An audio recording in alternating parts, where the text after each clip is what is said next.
Hi, I'm Ryan Carfiello, Director of Corporate Accounts at PMR, and today we're going to be talking about grading categories and what they represent. So grading categories is a way of categorizing catalytic converters just because there's so many different kinds and so many different grades within a certain family, we call it. So for example, you're going to have a foreign category, a domestic category, a GM category, a Chrysler category, and within those categories, you're going to have subcategories that would be maybe a special domestic or special high grade, low grade. And it really is a way with 30, 40,000 different types of converters out there to be able to generalize and categorize them into similar price points and returns. Let's talk about how these categories were made up.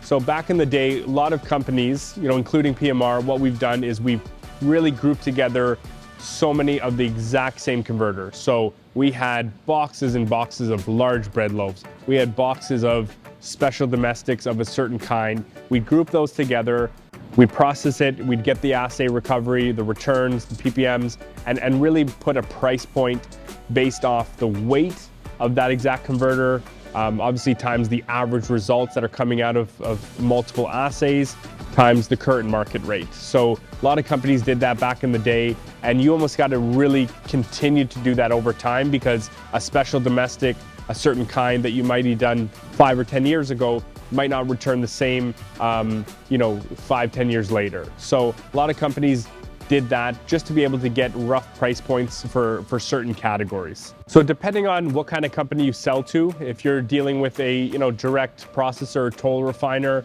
or you're dealing with a broker or a core buyer, it really depends on the type of company you're dealing with to figure out what those grading categories represents.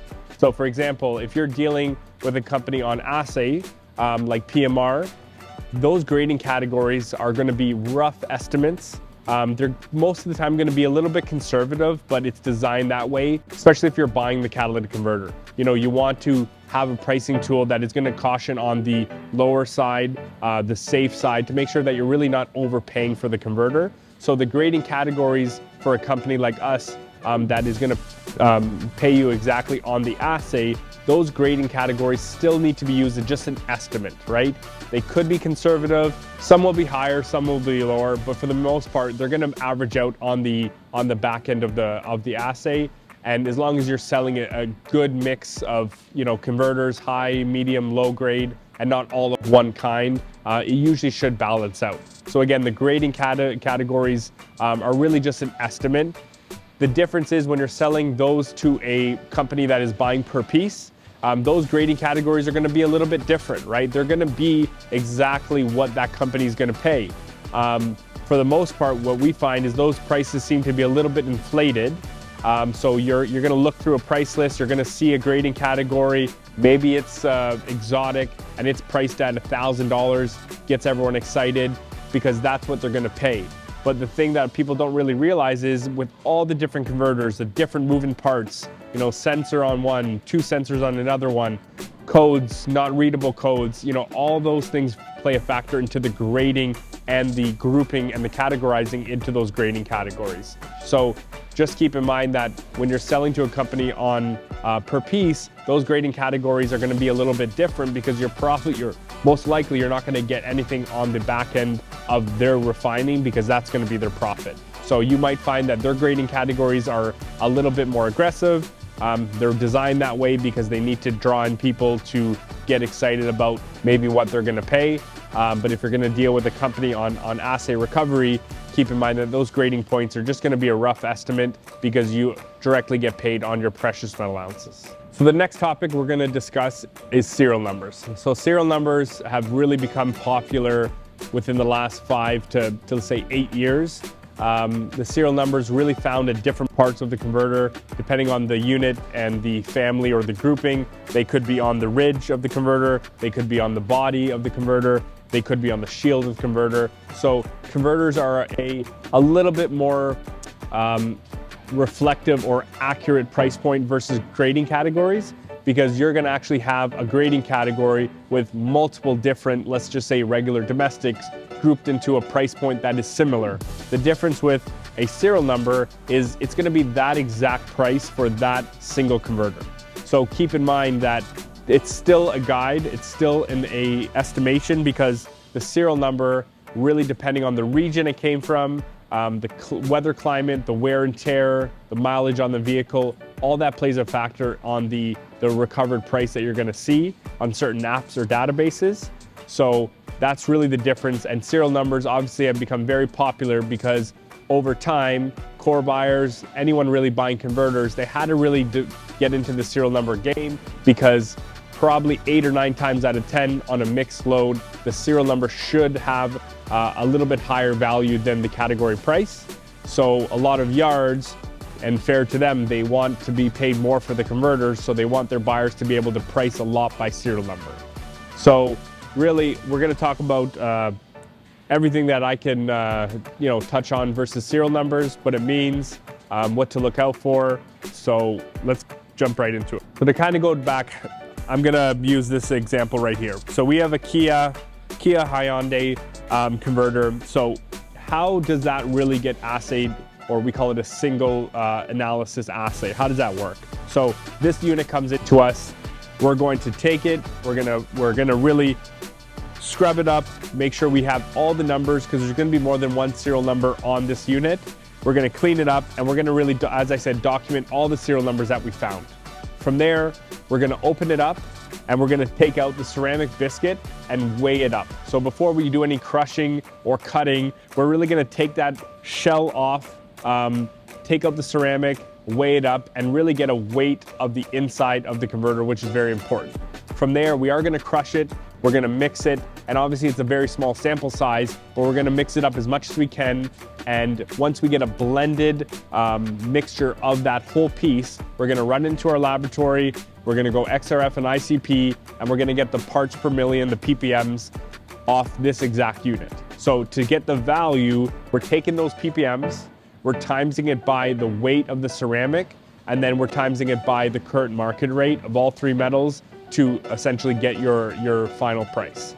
So again, this code here, 2G710, we have to analyze this multiple times, because if we grab this from California versus, Ontario, Canada versus North Dakota, all the results are going to be different. And even if we grab two from California, exact same looking converter, it's all intact, and we do the assay on it, it's never ever going to come back with the same value. So even though this converter, we have two Kia Hyundais with 2G710, both from California, really depending on that car. So the one car might have ran 100,000 miles on it versus one that had 300,000 miles. So that plays a huge role on the wear and tear, the deterioration of the precious metals on that converter. And that's why the assay and the return will never be this exact same price. So just kind of keep that in mind. So, with a lot of databases, you really need to constantly, every day, every month, be adding new analysis of it for previous units that you've done in years past. And it's the only way to kind of keep current, keep relevant, because you don't want to be using a database that is using, information and numbers from only 20 to 25 years ago.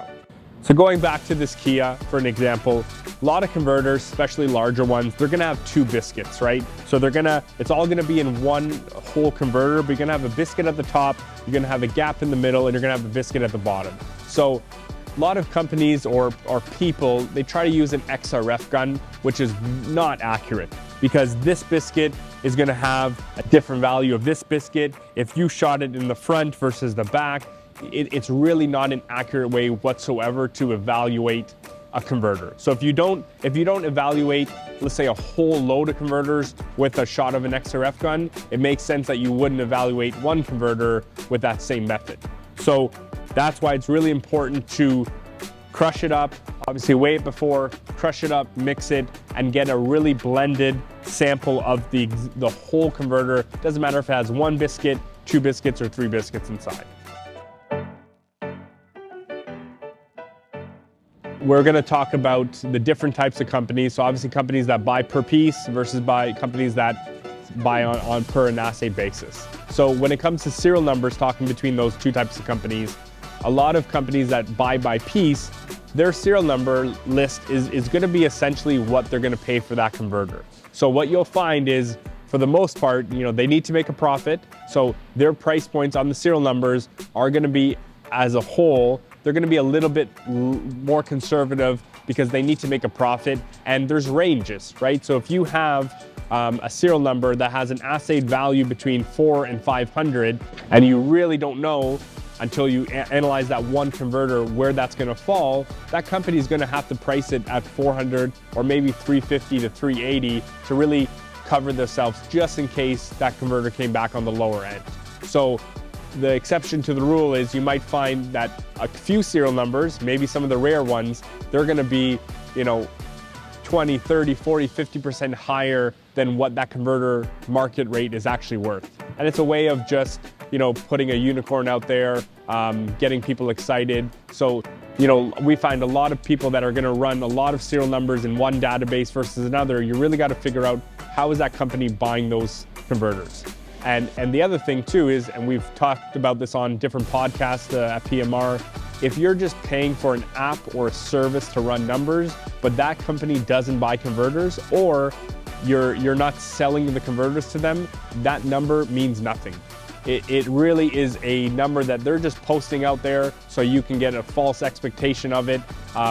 Most of the time, the app services that they don't buy converters, they're going to boost up their numbers because they want to appear that this is what the converter's worth and our app is the greatest. But that's really not a good way to evaluate your converters, because you're probably missing out because the values are actually not in line. So you want to work with a company that has a database and on top of that buys converters and can help you, because every region's different, every country's different. So you really can't use one app or one catalog for the world. You really need to be able to tailor it per region, per country, and dive it down because of all the different values that the converters in these countries possess. So now if you're talking about a company that assays and pays strictly on the assay, their database is just going to be from years and years of single analysis from different places around the world, what that converter that they assayed at that particular time is worth. So just keep in mind, that's not always going to be the price that you see. So I think a lot of people, they run a serial number in the system, they see X price, and they just think that that's what it's worth. So I'll build in my margin and I'll be fine. And it could work because you have to use it on averages, but just keep in mind that this converter, this Kia right here, could fluctuate, even up to 20, 25% for various reasons. So if you kind of keep that in mind and work with a company that has the capabilities of customizing prices for regions, you're only going to work better together to get the end result, which is going to be more profit for you. Because you want to, in regions like California, New York, very high emission standards, better resulted converters, obviously, you want to work with a company that can tailor their database to be able to show you that assay return in your region. And in reverse, some of the more northern states and provinces, and obviously other countries, their converters probably and their returns are not worth as much. So you really want to work with a company that can, in reverse, tailor down and customize those catalogs and those databases to be reflective off your region and what you have. Because the more knowledge and the data that you have, the better you can buy converters, the better that you can evaluate your converters, and it's just going to be a much simpler process. So we're just going to kind of get into a couple different scenarios of where to find the serial number on particular units. Obviously, if we all dealt with Kias, Hyundais, and Toyotas, life would be pretty easy, right? Because the converter code is right on the shield. Pretty simple. Usually nothing on the back, but it depends. Sometimes you'll have one shield, two shields, but the code is always on there. It's very easy to read. So when you get into a lot of the foreigns, obviously that's a different game than getting into the domestics. So that's probably the easiest part, to find the serial number on the foreigns. When you get into the domestics, a lot of them are actually on the body of the converter. So some are on the back, let's say bread loaves, you're gonna find the code on the back side. Some are gonna be on the front, some are gonna be on the side. So it's tough, right? Looking at this converter, pretty corroded. You really need a wire brush or a drill to be able to really sand it down, depending on the region that you're from. Obviously, if you're in the south, the converters won't be corroded and it'll be easy to read the codes. If you're in the north like us, there's gonna be a lot of corrosion. So the domestics, they're really gonna be on the body of the converter. And a lot of them, GMs and a lot of the Chryslers, you're gonna find that when the converter has a ridge, or people call it a rim, a lot of the times the converter code is actually right on the corner or the middle of the ridge. So that's on the domestic side. And then obviously there's some other converters. DPFs, very large units, they're gonna be on most of the time the body of the converter. If you look at torpedoes, they're gonna be in the little window, obviously within the shell. Foil units don't really get ran by serial number, so you're pointless to kind of look at foils and wires and wraps to try to find the serial number. So everything's different, but there are some databases out there that you can actually filter the car make. So let's say it's Mercedes, Toyota, Honda, and it's gonna show you where to find the converter. So as you're in the field trying to buy the converter, you kind of have an idea of where to look. So as I touched on before, most of the time when you run a serial number, it should have a higher value or return than a category price, right? Depending on a few different factors. So when you get into serial numbers, and again, we'll use this Kia Hyundai, this style, this shape right here, if you have the same serial number, obviously the range is gonna condense on what that range of values are. But when you don't find the serial number, or let's just say this shield got popped off and you're just looking at the unit, we're now talking that you can have a value of maybe $100 up to, let's say $700. So it's a huge, huge swing. So realistically, the grading category is gonna be on the lower side, just because if we receive this piece and we don't know the value between 100 and 700, we're obviously gonna go towards the more conservative point on the lower side, but that doesn't mean that's what you're gonna get paid for the converter. So just keep in mind, there's so many factors, and especially if you're sending photos and we're evaluating the converter photo itself, what we see in the converter photo is what we grade. So if we see this with the sensor being here versus there versus slanted, that's gonna change the price points. This converter could be worth $500 if we see the code, and then if it's flipped upside down and a picture is sent, we actually might grade that converter at $100 as a safe point, because we don't know much more, because we don't see the serial number. So that's why you'll see serial numbers swinging from high to low, companies paying so many different prices. So the other thing to note is when companies buy by piece and you can't see that serial number. So for example, this case, it's a high-end converter and it comes in looking like this. How is a company supposed to pay that high-end serial number when it also could be a very low-end serial number? So that's why you do want to get paid on assay, because that will balance out at the end of the day, and you're going to get paid accordingly if this is a $100 piece or a $700 piece. A couple things to look out for with serial numbers is, if you're buying converters, you want to make sure that people are not bringing you just the low-grade serial numbers. So let's just say, a national average price point right now, we'll call it $200 a piece. That's, let's just say, mixing all different materials and converters together. If you're running a lot of serial numbers and you're buying them and you're finding that, hey, I've got a $500 one, a $300 one, a $100 one, $200 one, to me that's a mix of an average group of converters that's going to be higher, mid, and low grade, which is fine, right? So what you want to be careful of is you're not buying all the converters that are on the very, very low end of $50 to $100.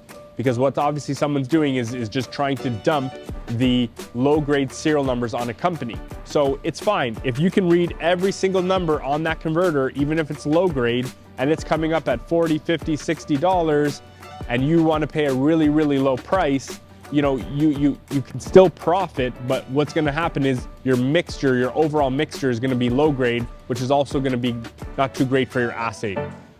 So just keep in mind, if you're buying it, you want to be able to run the serial numbers, and if you're really paying everything out by serial numbers, I would tend to stay away from the low grades, because it's only going to hurt your load. So if you're buying it, you want someone to be able to sell you a mixture of converters of high, medium, and low grade, and you'll see that from the converter codes. So I think a lot of the times when companies are sending photos to get an evaluation, you want to make sure that if you have a fishy feeling of maybe who you're buying it from, or they're starting to bring in large quantities of converters, you want to really run the numbers, because the concern is if you have we'll use this domestic GM right here, for example. So if you have a price point on this as a category price of, let's just say $150, that's the category price. So it still should be on average conservative if you've grouped together 100 of them. What you don't want is you don't want that person or that individual to find the very, very low end serial numbers that you're not going to see very often, but they might have grouped it together for multiple months. That, let's say the assay return is only $75, and they're going to bring that to your yard, and you're send a photo, and you're going to use that category price. You will lose on those converters. So that's why we can't, or most companies can't price the converters so low that no one buys them. Obviously, we don't want to price it at the top end because you're going to lose money on average. So it's that kind of middle ground of not the very, very low end of the converter range, but just above that. So looking at the serial numbers is obviously going to be a good tale of what you're buying. And again, if you feel that someone is dumping on you, you have a question, I definitely reach out to your account manager for the company that you deal with and really ask them what they think, because I've seen it all, right? And usually if it smells fishy, it is fishy. So you really want to make sure that with these high price points of these precious metals, that if you're going to put out a good amount of money to buy them, you want to be able to make and profit almost on everyone that you purchase. So next we're going to touch on the red flags of catalytic converters. I'll try to condense this because in the 13 years I've been in business, I probably could talk for a couple of hours on all the different red flags that I've seen. But generally you see a lot of common ones, and I think as of late, newer ones that have come into the industry that, obviously we weren't aware about until we start seeing it come into our facility. So when it comes to red flags of converters, we'll keep it simple at the beginning. If someone's going to sell you a converter, you want to buy a mixture, right? You want to feel confident that you're buying different converters and not all of the same one. So if someone's bringing you 100 of the exact same large bread loaf, it's a red flag. Don't buy it. Doesn't matter if the serial number runs, because what happens is if you're thinking all of them are the same and you're agreeing to a price, most likely that person has pulled out lower grade serial numbers, or they've manipulated the biscuit inside, they've welded something. There's usually something that went on that why they have 100 of one particular converter that they're trying to sell. So that's the number one. Feel confident in who you're dealing with. Someone that's new, coming to you looking a little bit sketchy, you really got to put your guard up. You have to ask a lot of questions, and you want to make sure, where did they get these converters? No one should just have 100 of one type. So you shouldn't really buy those type of converters from those people. Obviously newer looking converters, kind of like this, they can be okay. Sometimes they're rejects from the manufacturers, which can mean a couple different things, right?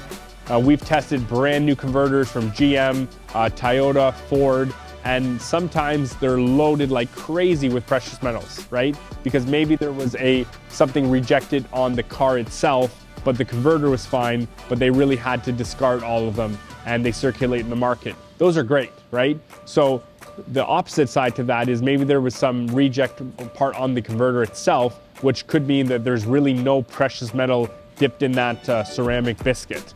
And at that point, you have two different converters, one that's $400 and one that's $0. So you gotta be really, really wary of buying those type of brand new looking converters. You wanna buy the ones that look a little bit of used wear and tear, a little bit more corroded, converters that obviously have just been on vehicles for the last 10, 15, 20 years. So obviously brand new converters could be good, and they could be really dangerous as well. So stuffing of the converters obviously is been a huge thing.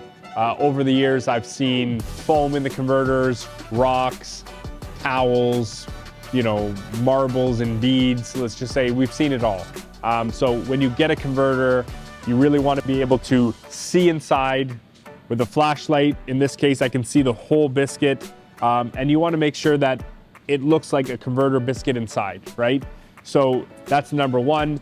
If you have a lot of piping on either end, that could be a red flag. Let's just say something like this might have a much longer pipe and a much longer pipe on this side. it's really hard to check with a car antenna or a measuring device to get it in there to see if that converter's full. So if you're buying converters and they're all coming in with very large pipes, either shear them off yourself or tell the person that's selling you the converters that they need to clean it up, or else you won't purchase them. So just kind of be wary of that. But again, back to the stuffing of the converters, what we've seen in the last 12 months, it's happened very often.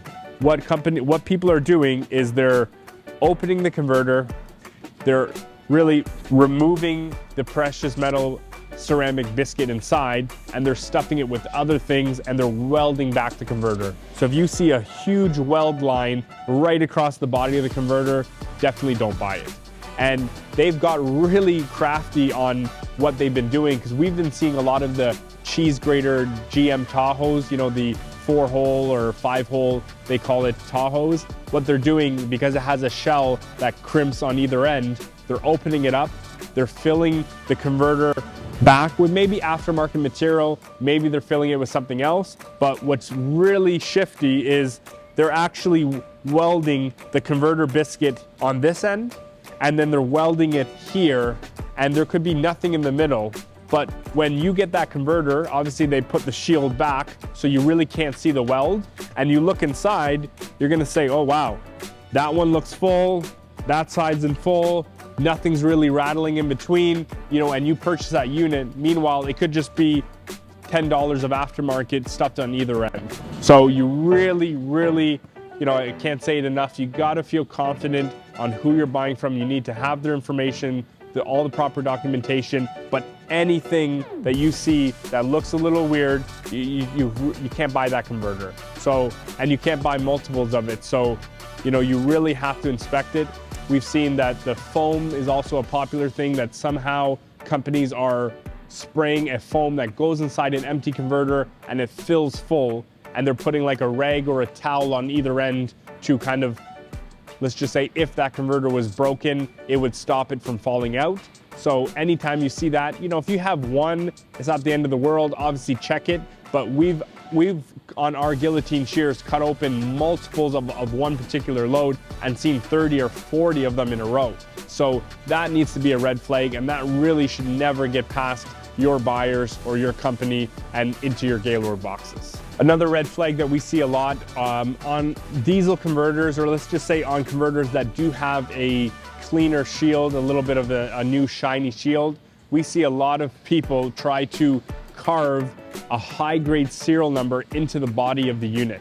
So let's just say this unit here couldn't really see a serial number, maybe it didn't have one on, but a company will actually engrave a very high-end serial number on this unit. So when you grab it and you run the serial number in a database, maybe it's $1,000, and you purchase it for, I don't know, $500, $600, thinking you're gonna make a really good profit, that unit could be zero value, right? So you can really lose your shirt.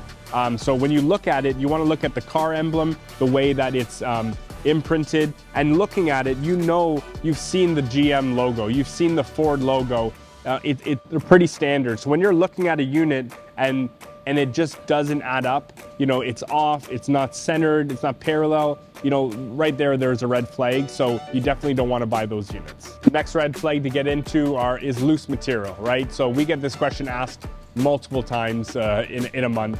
How do I purchase loose material? Is it safe? Should I not purchase it whatsoever? So I would say, if you're buying small quantities, let's just say a couple pounds here or there, maybe the converter biscuit fell out of the actual whole unit, someone brings it in, it's, you know, a couple of pounds, it's really not a big deal to purchase that material.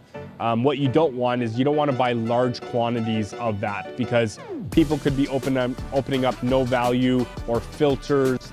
They can be opening up aftermarkets, and if you're buying it on a per pound basis, there's so many problems. It could be high in carbon. If it's a lot of diesel, that whole grouping could be worth no value. So when you're purchasing loose material, one, obviously trust who you're buying it from, and make sure it's small quantities. So small quantities obviously can get mixed in your load. And I think what a lot of people do is they just pay a low price of $5 to $10 a pound, and they tell their peddler or their customer, take it or leave it. We're only willing to give you X for it, and if you don't want it, we don't have to buy it. Other companies completely stay away from it. But at the end of the day, if you look in aftermarket, let's just say an aftermarket per pound is going to be the lower grade material. You should have an average aftermarket weighing roughly a pound, just over a pound. So if an aftermarket price is $25 for the aftermarket, you can almost assume $25 a pound. Now, it's still risky purchasing at that, but I think some companies, what they do is they go in between, obviously a very low price of a couple dollars a pound up to an aftermarket price, and that's really the most that they're willing to pay for it. You might get lucky, right? Because you might have a GM that's worth $500 and it's missing a quarter that person brought in, right? So that quarter obviously is worth over $100. So, you know, you can make a little bit of money, but again, it could be a red flag because we've seen a lot of people open it up, group together a lot of low-grade converters and try to sell it per pound, especially on the diesel part.